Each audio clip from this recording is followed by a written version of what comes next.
Dan yang ketiga apa? Tidak pandang bulu. Dari golongan manapun, bangsa manapun, tua, muda, laki-laki, perempuan, boleh mengamalkan sholat dia. Karena apa? Karena beliau Mbah Rombaya ditugasi membenahi keimanan dengan tidak pandang bulu. Dari golongan manapun, bahkan Bromocorah, korak kotor masyarakat, harus dibenahi. Maka itu Mbah Yai menciptakan suatu alat yang dinamakan sholat waqtiyah.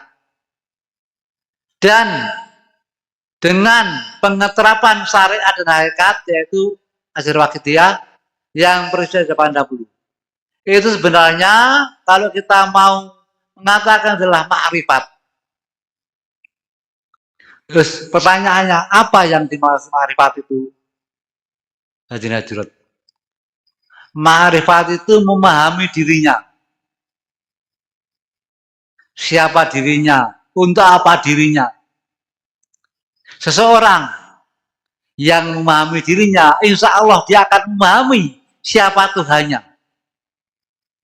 Seseorang yang mengerti dirinya, dia akan mengerti siapa Tuhannya. Dan apa kewajiban terhadap Tuhannya.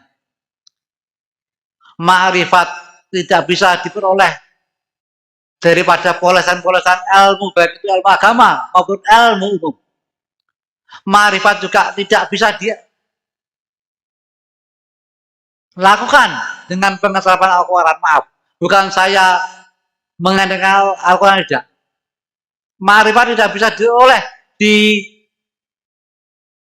apa ya istilah diambil atau kita ingin ma'rifat belajar Al-Quran. Tidak. Al-Quran hanya sebagai rambu-rambu petunjuk jalan untuk menuju ma'rifat. Secara umum, ma'rifat itu sulit. Kita ingin menjadi ma'rifat, itu belajarnya puluhan tahun. Yang pertama, kita harus menguasai syariat dulu. Kalau syariat sudah kita kuasai dengan sempurna, kemudian kita menguasai tarekat, jalan yang menuju Allah.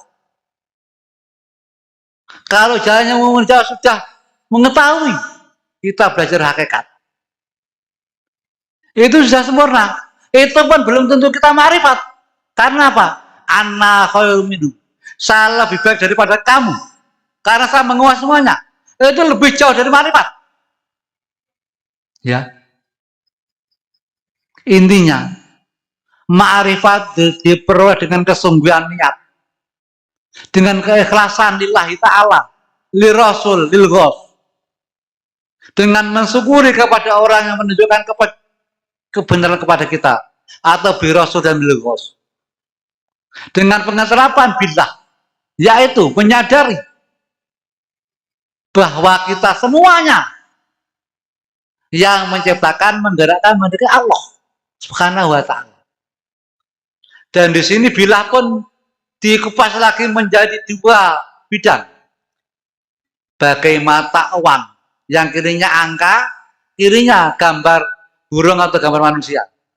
Artinya, kedua-duanya tidak bisa dipisahkan walaupun berlawanan. Hadirin yang kami hormati. Di mana perlawanannya? Kalau billah itu kita kupas lebih dalam, itu sisi yang lainnya itu mengartikan Allah menciptakan, Allah menggerakkan, Allah menghendaki yang diridhoinya. Otomatis itu niat lillah rasulullah kan gitu. Yang satunya Allah menciptakan, menggerakkan, menghendaki yang tidak diridhoi. Berarti hanya diizini. Itu lin nafsi bin nafsi. Di situ. Dalam pengeterapan, pengerjaan syariat. Sekarang kita lihat tarikh atau sejarah. Azazil. Itu kurang bagaimana? Dia menguasai segalanya. Dia hafal sak maknane. Itu jawane ngelontok Quran sak artine. Riwayat apal. Hadis-hadis di luar. Tapi kenapa gak dipilih jadi kasih Allah? Mergo ada ujub di dalam hatinya. Dan orang yang ujub itu adalah lanatullah bagi orang yang tidak pengharapan li Rasul, lil Ghaus dan lillah. Jadi intinya orang yang tidak mengeterapkan lillah Rasul lil Ghaus, bi Rasul bil Ghaus dan billah dalam yu'ti di dalam syariat, kerugiannya kalau sampai ujub 70 tahun ibadah tidak ada apa-apanya. Tidak ada harganya sama sekali.